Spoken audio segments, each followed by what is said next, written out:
Alright, so what's happened since the last video? Well, when I got back to Tokyo, the next day I went to the Canadian Embassy, and it was very much like I had imagined. You get in there, and you queue up, and you go up and talk to somebody behind a glass wall, and she tells you all the things you need to get and all the forms you need to fill out. I think there were probably about 9 pages of forms altogether I had to fill out. And you find out that if you don't have a guarantor, which I don't in Tokyo, you have to pay $50 extra to do that. And some other thing as well, if you don't have any ID, you have to pay another $50 extra. And if you don't have your birth certificate, and also they have this thing where you can't use a birth certificate from Quebec from before a certain year, which my birth certificate is from that year. And this is a brand new thing that I've never noticed before.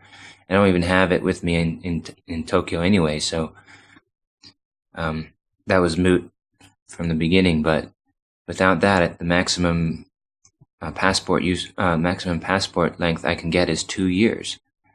That means I'm going to have to get a new one 2 years from now and pay again. And guess what? Canadian passport is the most expensive passport in the world. And why? What are they doing with that extra money for their passports?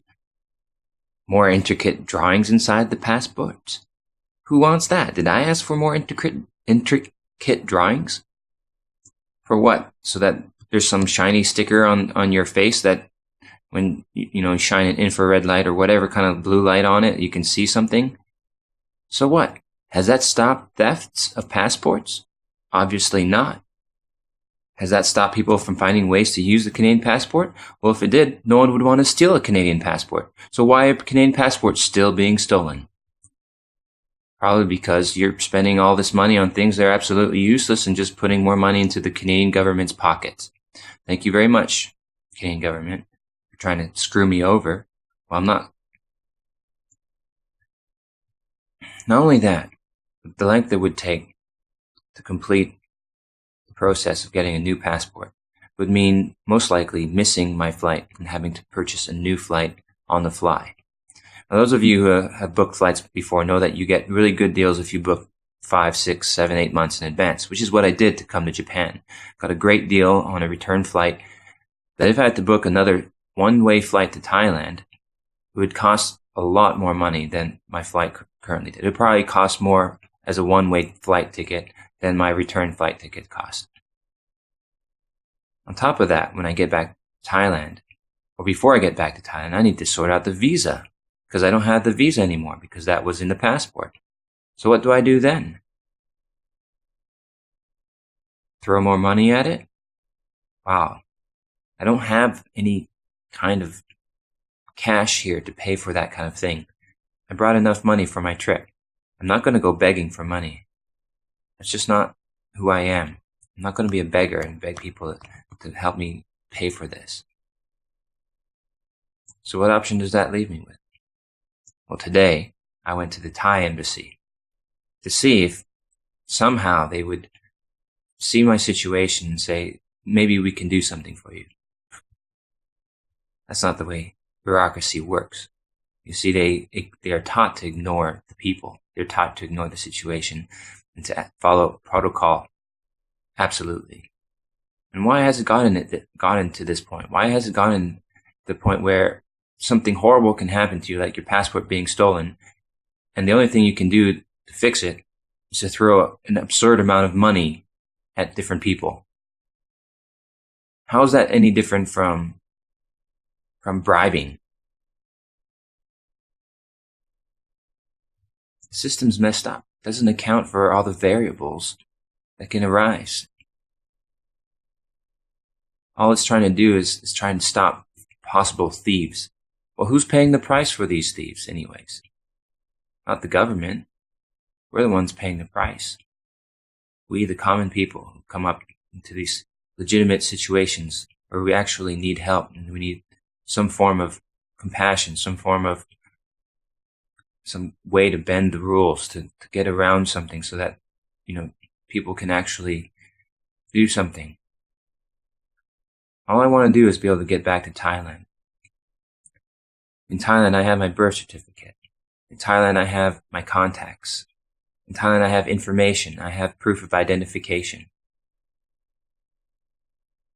And I have my home. And I know it.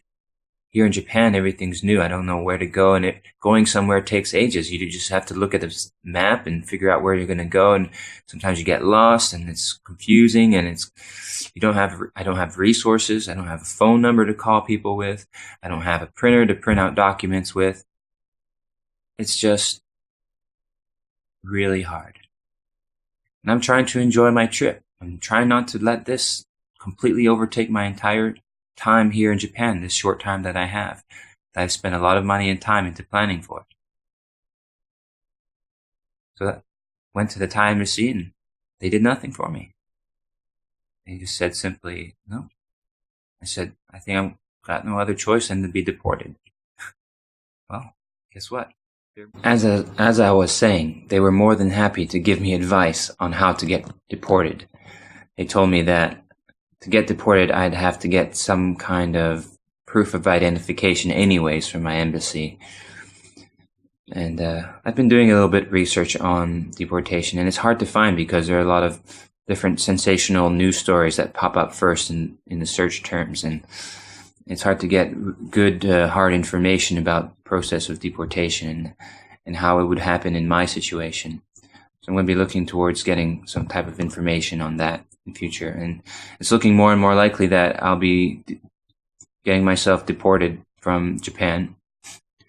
Who would have thought a 3-week trip to Japan would lead to me being deported, go back to my home country, having to quit my job, and basically it's going to be a huge challenge to overcome, and I don't know what to say. I guess that's all I have to say for now.